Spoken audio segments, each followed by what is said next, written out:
It was late in the afternoon when I first saw him. The streets of downtown Denver were buzzing with people leaving work, rushing to buses, cars, and trains, each of them with a clear destination. I didn't. I had nowhere I really needed to be, so I walked slower than most, watching life unfold around me. That's when I noticed the boy sitting alone near the entrance of an abandoned store. He couldn't have been older than 16. His backpack was torn at the edges, patched with duct tape, and his shoes were falling apart. He kept his head down, but his eyes, dark, sharp, restless, seemed to study everyone who walked past, as if he was waiting for the right person to notice him. At first, I thought he was just another kid trying to survive the streets, asking for a few coins, maybe food. But when our eyes met, he didn't ask for money. He didn't even beg. He tilted his head slightly, like he was measuring me, and then he spoke in a low, almost urgent tone. "I know where the money is," he said. "A fortune. Hidden. I can unlock it." I froze. The words didn't match the boy in front of me. He was homeless, tired, clothes too thin for the September air, yet his voice carried a strange mix of desperation and certainty. It wasn't a joke. He wasn't smiling. He said it as if it was a fact, like telling me his name or where he came from. I glanced around, half expecting to see someone recording us, maybe a prank. But no one was paying attention. People just kept walking, eyes fixed on their phones, their bags, their own worries. Only he and I were locked in this strange moment. I stepped closer and asked, "What do you mean?" He leaned forward, his voice dropping even lower. "There's a house. Big. Old. Everyone forgot about it. I used to sleep there sometimes. I found letters, papers, and a chest. It's locked, but I know how to open it. I know what's inside." The boy's hands were shaking as he spoke. I could see dirt under his nails, the rawness of his skin from cold nights outside, but his eyes burned with something powerful, fear mixed with hope. He wasn't just telling a story to get a few dollars. He was making me part of a secret. I studied him for a long moment. My brain was screaming that it didn't make sense. Why would a homeless teenager know anything about a hidden fortune? And even if he did, why tell me, a complete stranger? But something about the way he looked at me made it impossible to just walk away. The air was cooling quickly, the sky turning orange as the sun dropped behind the buildings. He tugged the straps of his backpack closer to his chest, like he was afraid someone might hear. "I don't tell people this. They don't believe me. But you stopped. You listened. I think you're the one who's supposed to know." I laughed nervously, not sure what to say. The boy wasn't smiling. His eyes were steady, like he had already decided I was part of his plan. "Why me?" I asked. "Because I can't do it alone," he said, his voice cracking. "And if I don't do it soon, someone else will find it. And then it's gone forever." The street around us grew louder, the hum of traffic, the buzz of conversations, the sound of a train horn in the distance. But his words cut through everything. I felt my chest tighten, the logical part of me saying this was insane, yet another part, the part that wanted to believe there was still mystery left in the world, was already hooked. He pulled something from his backpack, a folded piece of paper, edges torn, stained like it had been hidden for years. He held it out with trembling fingers. "This is one of the letters," he whispered. "It proves I'm not lying." I hesitated before taking it. The paper was fragile, the ink faded but still visible. The words were written in elegant handwriting, talking about a trust, a locked chest, and assets secured for protection. It mentioned a family name I didn't recognize. My throat went dry. It wasn't the kind of thing a kid on the street would just make up. I looked at him again. He was waiting, searching my face for reaction, maybe for belief. His lips pressed together like he was holding back everything he wanted to say. For the first time, I believed he wasn't just making up a story. This boy had found something real, something buried in the cracks of the city's forgotten places. And for reasons I couldn't yet understand, he had chosen me to share it with. I folded the letter back carefully and handed it to him. His hands shook as he put it away. Then he asked, almost in a whisper, "Will you help me?" I didn't answer right away. My mind was racing. This could be nothing, just a lost kid clinging to a fantasy. Or it could be something I couldn't even begin to imagine. But standing there, in the fading light of downtown Denver, I realized one thing for sure: whatever came next, my life had already changed. He kept glancing around, as if the whole world was listening in, even though most people walked past without giving us a second look. His hands were still shaking when he pressed the letter deeper into his backpack and pulled the zipper shut. For a moment, I thought he might run away, disappear into the night like a ghost I would never see again. But then he leaned forward, his voice steadying, his eyes locking onto mine with a seriousness that didn't belong to a boy his age. "You don't understand," he said, his tone urgent. "It's not just money lying in a box. It's everything. My father told me about it before he died. He said it was meant to protect us if things went wrong." I didn't believe him, not until I found the house. I asked him what house he meant, and his lips pressed into a thin line, as though even saying the name out loud might bring danger closer. He finally whispered, "The Prescott Mansion. Do you know it?" The name felt familiar. I remembered passing by the crumbling structure at the edge of the city years ago, a place everyone said was haunted or cursed. Windows broken, iron gates rusted shut, the kind of house that kids dared each other to approach on Halloween. But he wasn't talking about ghost stories. His eyes were burning with something real. "I used to sleep there when it was too cold outside," he said. "I found a broken window in the back, big enough to crawl through. The first time, I thought I'd just hide for the night. But when I explored, I saw there was more to it. The place still had furniture, books, paintings. And in the basement, I found the chest. I tried to open it, but it was locked. Then, I started finding letters." His voice grew softer, almost reverent, as if speaking about the discovery gave it power. He described letters tucked behind loose bricks in the fireplace, under drawers, inside old books that hadn't been touched in decades. They spoke about accounts, assets, and instructions for a trusted heir. His father's name was in one of them. I felt my stomach tighten. This wasn't just some boy chasing a fantasy. He had proof. Names, letters, places that lined up with real history. Still, I asked the obvious question, why not tell the police? Or someone in authority? His laugh was bitter, sharp, too old for a 16-year-old. "The system doesn't care about kids like me. They'd say I stole the letters, or that I was lying. Nobody believes a kid from the streets. That's why I didn't say anything, until now." He paused, his face tightening with something between fear and determination. "But time is running out. People go in and out of that house. I don't know who they are, but I've seen them. If they find the chest first, it's over. Everything my father wanted me to have will be gone." The way he said it made me shiver. It wasn't just about money anymore. It was about a legacy, something he was desperate to protect, even if he didn't fully understand it. For a while, neither of us spoke. The street light above flickered, buzzing faintly, throwing shadows across the cracked sidewalk. The boy hugged his backpack against his chest like a shield. Finally, he whispered, "I think I know how to open it now. I think I found the key." My eyes widened. "The key?" He nodded slowly, pulling out a small piece of cloth. Wrapped inside was an old iron key, black with age, heavy and worn. I found it hidden inside one of the fireplaces. I didn't try it yet. I was too scared. But I know it fits. I can feel it. The weight of his words pressed on me. This boy, dirty shoes, torn clothes, eyes that carried too many sleepless nights, was holding something that could change his life forever. Maybe even mine, if I let myself get pulled in deeper. "You don't believe me, do you?" he asked suddenly, his voice cracking with a mix of anger and sadness. I hesitated, but not because I didn't believe him. I hesitated because I did. Every detail he gave, every nervous glance, every word carried truth. I just couldn't understand why me. Why a stranger he picked from a crowded street. "I believe you," I said finally, my voice low. "I just don't know what you want from me." His shoulders slumped with relief, and then he looked at me in a way I'll never forget. His eyes filled with both desperation and hope, like I was the last person standing between him and complete loss. "I want you to help me. I can't go back there alone. Not now. If something happens, if someone catches me, I won't make it out. But with you, maybe I have a chance." The silence stretched between us, thick with things unsaid. I knew what he was asking wasn't small. It wasn't a favor you forget after a day. It was a choice that would pull me into his world, into danger, into something I didn't understand. But as the wind picked up, carrying the faint smell of rain, I knew my answer.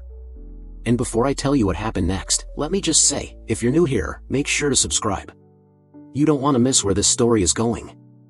We walked for nearly an hour, moving away from the lights of downtown and into the quiet edges of the city. The sidewalks grew cracked, the houses older, and the air heavier as we left the busy streets behind. The boy didn't talk much. He kept his backpack close to his chest, his eyes darting at every car that passed, every shadow that stretched across the road. I could feel his tension, and it made my own pulse quicken. Finally, he stopped in front of an iron gate leaning sideways, half buried in weeds and vines. Behind it, sitting like a giant in the dark, was the mansion. Even from a distance, it looked menacing, 3 stories high, windows broken and jagged, ivy climbing up the walls like veins. The roof sagged in places, and shutters hung crooked, banging softly whenever the wind pushed against them. "There it is," he said quietly, almost as if he was afraid the house could hear him. The Prescott Mansion. The name sounded heavier now that I was standing in front of it. Everyone in town had heard rumors about this place. Some said it had been abandoned after a fire, others claimed the family had vanished overnight. But nobody ever came back for it. Nobody wanted it. He squeezed through a gap in the broken gate, motioning for me to follow. The weeds scratched against our legs as we crossed the yard, the ground uneven beneath us. I noticed the silence. Not even crickets or birds dared to make a sound here. The air felt too still, too heavy. When we reached the side of the house, he crouched low and pointed at a window half covered with plywood. The glass was cracked, the boards pried loose just enough to leave a gap. "This is how I get in," he whispered. I helped him push the board aside, and with some effort, we slipped inside. The smell hit me first, stale air, mold, dust, and something faintly metallic, like rust. The darkness swallowed us until his small flashlight clicked on, casting a thin beam across the room. We were standing in what had once been a grand parlor. A chandelier hung from the ceiling, crystals dulled with years of neglect.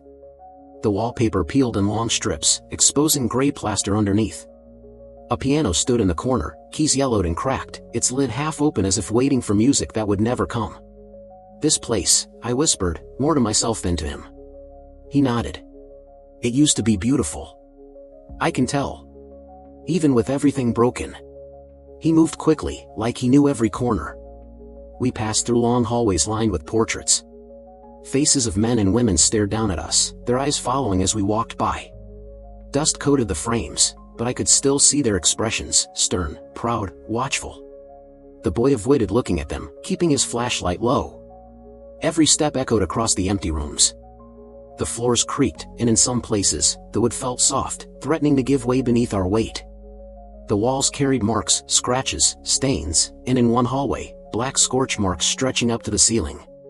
We stopped at a grand staircase. The railing was carved with intricate designs, now chipped and splintered. He didn't take us upstairs. Instead, he motioned for me to follow him down a narrow hallway that led to the back of the house. "The basement is this way," he whispered. The further we went, the colder it became. My breath began to fog slightly in the beam of his flashlight. The smell grew stronger, damp stone and mildew. When we reached the basement door, he hesitated. His hand hovered over the knob, and for a moment, he just stood there, breathing heavily. "You don't have to come with me," he said suddenly. "If you want to leave, this is your last chance. Once we go down there, everything changes." His words made the silence around us even heavier. I swallowed hard, then shook my head. "I'm already here. Let's go." He nodded once, then pushed the door open. The hinges screamed, the sound echoing like a warning through the house. Stairs led down into darkness. He went first, his flashlight cutting through the shadows, and I followed, each step groaning under our weight. At the bottom, the air was colder still. Stone walls closed in on us, damp and rough. Pipes ran along the ceiling, dripping water that echoed with a hollow sound as it hit the floor. Old shelves lined the walls, filled with broken jars, dusty bottles, and stacks of papers eaten away by mold. And then, in the far corner, I saw it. The chest. It was larger than I imagined, made of dark wood bound with thick iron bands. Rust covered the lock, but the shape of it was clear, waiting for the key the boy had hidden away. A heavy chain still circled its middle, though one end hung broken, as if someone had tried to open it before but failed. He approached it slowly, his flashlight shaking in his hand. His breathing grew louder, faster, almost panicked. "This is it," he whispered. "The fortune. The secret my father told me about. Everything I've been waiting for."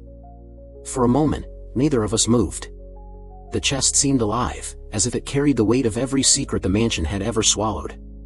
The silence pressed against us, broken only by the sound of dripping water and the faint beat of our hearts.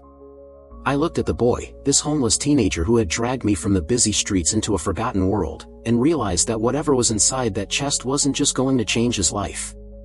It was going to change mine, too. The boy knelt in front of the chest as if he were standing before something sacred. His flashlight beam shook as it lit the iron lock, the rust glinting like old blood.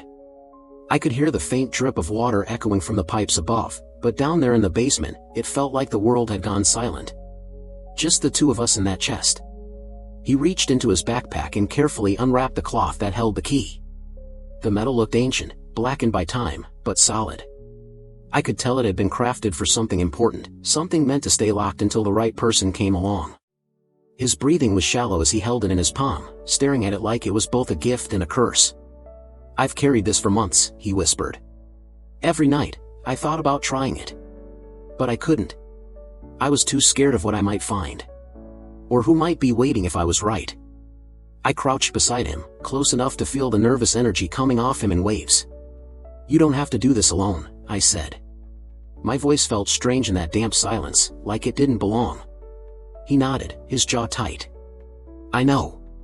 That's why I told you." Slowly, he slid the key into the lock. For a terrifying moment, I thought it wouldn't fit. The metal scraped against the rust, and he had to push hard, his knuckles white with effort. Then, with a click that echoed through the basement, the lock gave way.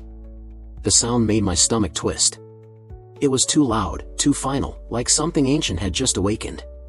The boy froze, his eyes darting to the ceiling as if expecting footsteps above. Nothing.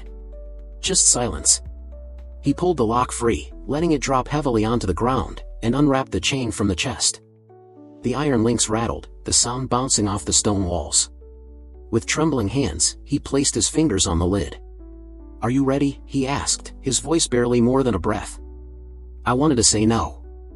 I wanted to tell him to leave it shut, to walk away before whatever was inside changed everything. But instead, I nodded. He pushed. The hinges groaned, resisting at first, then giving way with a long, painful creak. Dust and the smell of old wood filled the air. The beam of his flashlight cut through the darkness inside, and for a second, I thought it was empty. Just shadows and scraps. But then I saw it. Stacks of paper, yellowed and fragile, bound together with faded ribbons. Old journals, documents, letters with handwriting that had survived decades in silence. And beneath them, bundles of cash, tightly wrapped in paper bands, edges crisp despite their age. My heart stopped. The sight didn't feel real. The money looked untouched, as if it had been waiting for us all along. The boy's mouth fell open, his eyes wide with disbelief. "It's real," he whispered. His voice cracked, tears filling his eyes. "It's really real." He reached inside, his hands trembling as he lifted one of the bundles. He held it close, staring at it as though afraid it might vanish if he blinked. For a moment, he looked less like a homeless boy and more like a child who had just been reunited with something stolen from him long ago. I reached for one of the papers, carefully unfolding it. The handwriting was elegant, the ink faded but legible. Names. Dates. Instructions about hidden accounts, property, and transfers of wealth. The documents weren't random, they were records. Proof of something vast, something carefully concealed. "Who do these belong to?" I asked, my voice tight. His eyes stayed fixed on the bundle of cash in his hands. "My father told me this was ours. That it was meant for us. But he died before he could prove it. Everyone forgot about me. But he was right. He didn't lie." The way he said it hit me hard. This wasn't just money. It was his father's voice reaching back through time, a promise finally fulfilled. The tears streaming down his face weren't for the cash, they were for the truth. But as I looked deeper into the chest, I noticed something strange. A hidden compartment beneath the papers, its wooden panel slightly raised. I lifted it carefully, and inside were more documents. Legal records, foreign bank accounts, and names I didn't recognize. "This isn't just forgotten money," I murmured. "This was hidden. On purpose. The boy finally tore his gaze away from the cash, his brow furrowing. What do you mean? Someone didn't just leave this behind, I said. They wanted it buried. Out of sight. And if they hid it this well, they're not going to be happy we found it. The words hung heavy in the air. The boy's face drained of color. He hugged the bundle of cash against his chest like it might protect him. Suddenly, the sound of wood creaking echoed above us. My stomach dropped. Someone was in the house. The boy's flashlight shook as he whipped his head toward the stairs. His eyes went wide with terror. We're not alone, he whispered. And in that moment, the chest didn't feel like a gift anymore. It felt like a trap. The air in the mansion's hidden room felt heavier than anywhere else we had been.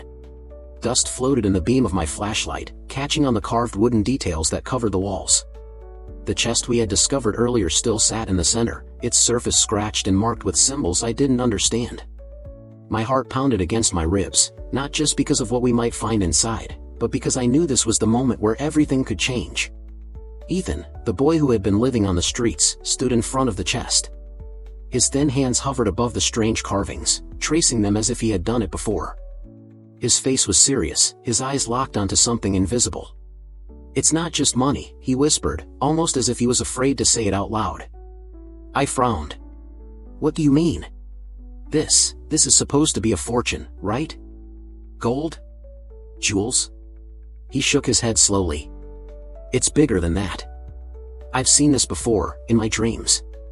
That night under the bridge, when I told you I could find it, I didn't just imagine it. I saw everything. This chest, it doesn't just hold money. It holds proof. The way he said proof made the hairs on my arms stand on end. I stepped closer, trying to steady my voice. Proof of what? Ethan finally looked at me, his eyes reflecting the faint light. Proof of who I am. The words hung in the air like a sharp blade. My throat went dry. He was just a homeless teen, right? Someone who had nothing but the clothes on his back. But now he was saying this chest somehow connected to him personally. He placed both hands on the carved surface and pushed gently. With a loud creak, the chest's lid lifted a few inches before stopping. Inside, a faint metallic shine glimmered. My pulse quickened. Ethan pushed harder, and with one final effort, the chest opened wide. Inside, there weren't piles of coins or sparkling jewels like I had imagined. Instead, stacks of old documents, bundles of yellowed papers tied with string, and a few leather-bound books filled the space. Nestled among them was a single velvet pouch. Ethan reached for it with trembling fingers. He opened the pouch and pulled out a heavy golden key with intricate engravings. The moment he touched it, his breathing grew faster, his lips parting as if he was recalling a memory long forgotten. He whispered, "This was my father's." I froze. Your father's? What are you saying? Ethan set the key down carefully and pulled out one of the leather books. He flipped it open, revealing neat handwriting, names, and financial records that stretched back decades. At the top of the first page, I saw the name of the mansion's former owner, Thomas Whitmore, one of the wealthiest men this city had ever known. My chest tightened. You can't be serious, I muttered. You're telling me you're connected to him? Ethan nodded slowly, his face pale but determined. I didn't know for sure. My mother, she used to tell me stories about someone important. But I thought she was just trying to comfort me when things got bad. I never believed her. He pulled out another document, unfolding it carefully. But this is my birth certificate. I leaned closer, my breath catching as I read the faded text. His name was there, clear as day, Ethan Whitmore. The room seemed to spin. A boy who had been sleeping in alleys, begging for scraps of food, was the heir to one of the largest fortunes in the country. And this chest wasn't just a container of wealth, it was evidence, undeniable proof that Ethan wasn't who the world thought he was. Tears welled in his eyes, but he didn't let them fall. All those years, I thought I was nobody. Just a kid people walked past without looking. But all this time, I was his son. I didn't know what to say. Part of me wanted to cheer for him, to celebrate the miracle we had uncovered. But another part of me felt the weight of what this meant. If Ethan was truly Thomas Whitmore's son, then someone had kept that truth buried. Someone had made sure he grew up on the streets, unaware of his inheritance. Ethan, I said quietly, if this is true, if you're really his son, Then someone out there didn't want you to know. He nodded, gripping the papers so tightly that his knuckles turned white. And now I understand why. This isn't just money. It's power. And whoever tried to erase me, they're not going to be happy that I found this. A chill ran down my spine. The mansion suddenly felt darker, as if the walls themselves were listening.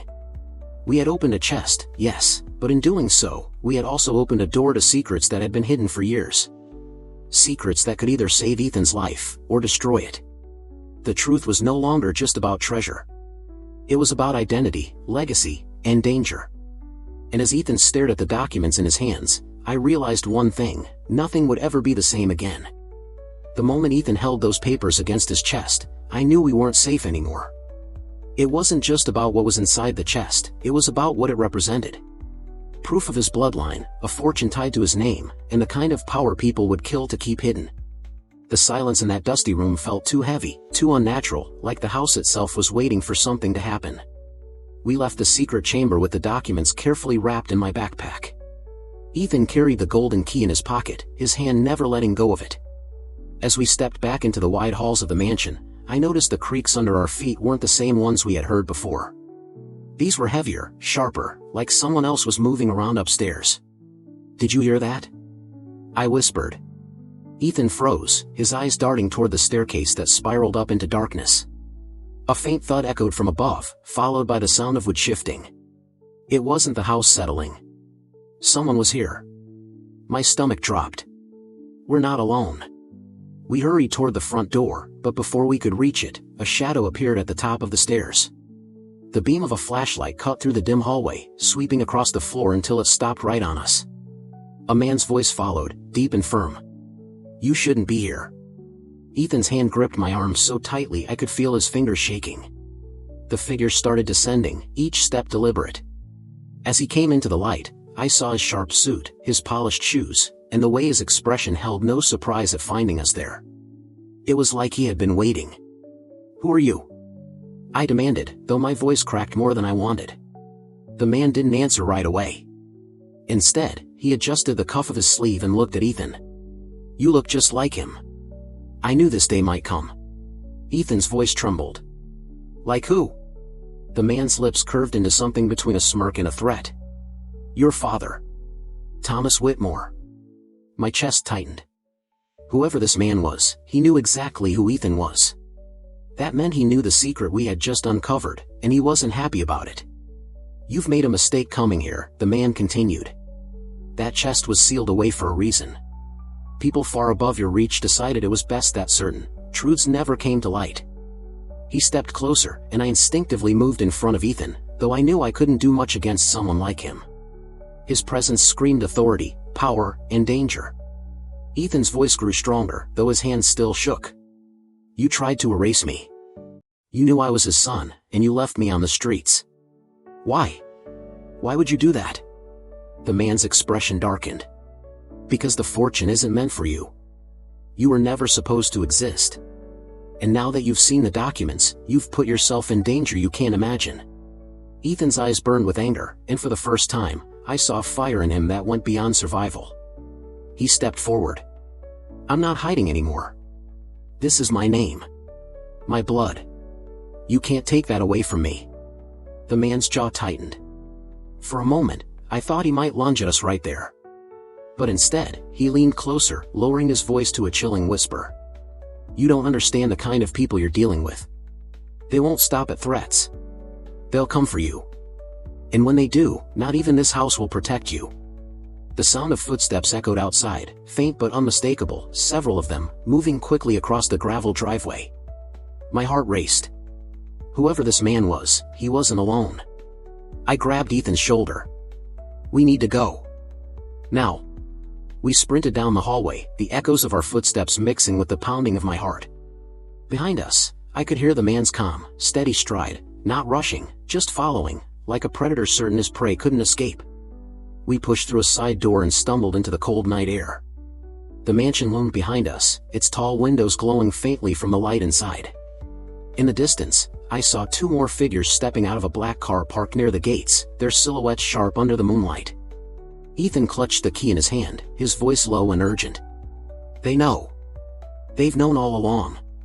The danger wasn't a mystery anymore. It was real, close, and closing in. The fortune wasn't just hidden, it was protected by people who would do whatever it took to keep Ethan's truth buried forever. And as we ran into the shadows of the estate, I realized this was no longer just about survival. This was war.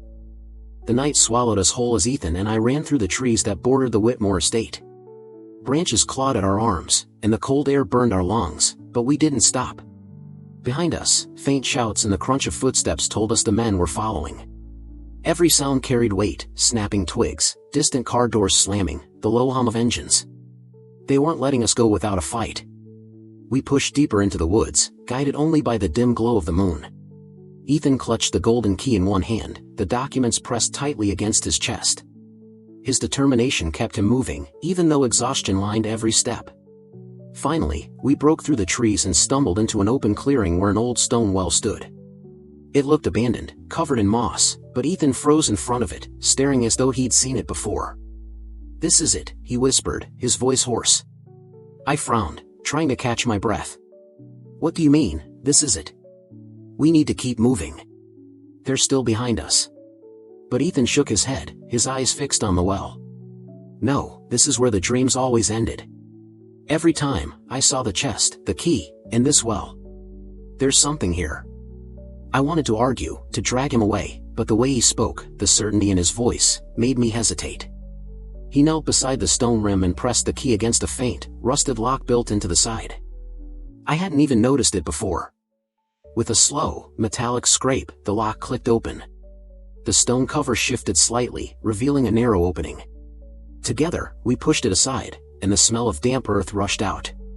Beneath us, a ladder descended into darkness. Ethan looked at me, fear and hope battling in his expression. "This is where it ends." We climbed down, the sound of our footsteps echoing on the iron rungs. The air grew colder, heavier, until we reached a small chamber carved into the ground. At the center stood a second chest, older than the one in the mansion. Its wood was darker, its carvings deeper, as though it had been waiting longer to be found. Ethan's hands trembled as he slid the golden key into the lock. For a moment, nothing happened. Then, with a low groan, the chest opened. Inside, stacks of gold coins gleamed faintly in the weak light. Jewelry, gemstones, and bars of silver filled the chest, more wealth than I had ever seen. But at the very top lay a sealed envelope, its wax unbroken. Ethan picked it up and carefully opened it. Inside was a letter, written in elegant handwriting. He read aloud, his voice shaking. "To my son, Ethan. If you are reading this, it means fate has led you here. I am sorry for the life you've had to live in the shadows. I was forced to protect you by hiding the truth, but I always knew you would one day find your way. This fortune is yours by blood, but more than that, it is a burden. Guard it well, and trust only those who have stood with you when you had nothing. They are your true family." Ethan's eyes glistened with tears as he lowered the letter. For the first time, he wasn't just the homeless boy I had met on the streets. He was someone with a legacy, someone whose life had been stolen but was finally being returned to him. Before we could speak, the echo of footsteps carried down the well. The men had followed us. Panic surged through me, but Ethan stood tall, his shoulders squared. He grabbed a handful of coins and threw them onto the floor, the clatter echoing through the chamber. When the first man descended, flashlight in hand, his eyes widened at the sight of the open chest. "So it's true," he muttered. But before he could reach us, Ethan held up the letter. "You can take the gold," Ethan said, his voice steady despite the fear I knew he felt. "But this proves everything. You can't erase me anymore." The man froze, realizing what Ethan held. For the first time, the power wasn't in their hands. It was in his.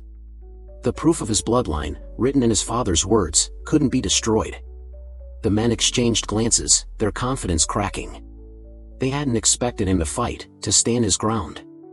And in that hesitation, Ethan and I slipped past them, climbing back up the ladder with the letter secure. By the time we reached the surface, the first light of dawn was breaking over the horizon. The mansion, the men, the years of lies, they were behind us. Ethan stood at the edge of the clearing, the golden key still in his hand, and for the first time, I saw him smile. "I'm not invisible anymore," he said quietly. And he was right. He wasn't the boy people ignored on the sidewalks. He wasn't the kid who slept in alleys, forgotten by the world. He was Ethan Whitmore, heir to a fortune, but more importantly, a survivor who had proven he was more than what life had tried to make him. As we walked away from the estate, I knew this wasn't the end. It was only the beginning of a fight that would follow him for the rest of his life. But he wasn't alone anymore. And deep down, I couldn't shake the feeling that what we had uncovered was far bigger than either of us realized. There's another story on your screen right now, and trust me, you don't want to miss it. And, if you haven't yet, consider subscribing. There's so much more I want to share with you.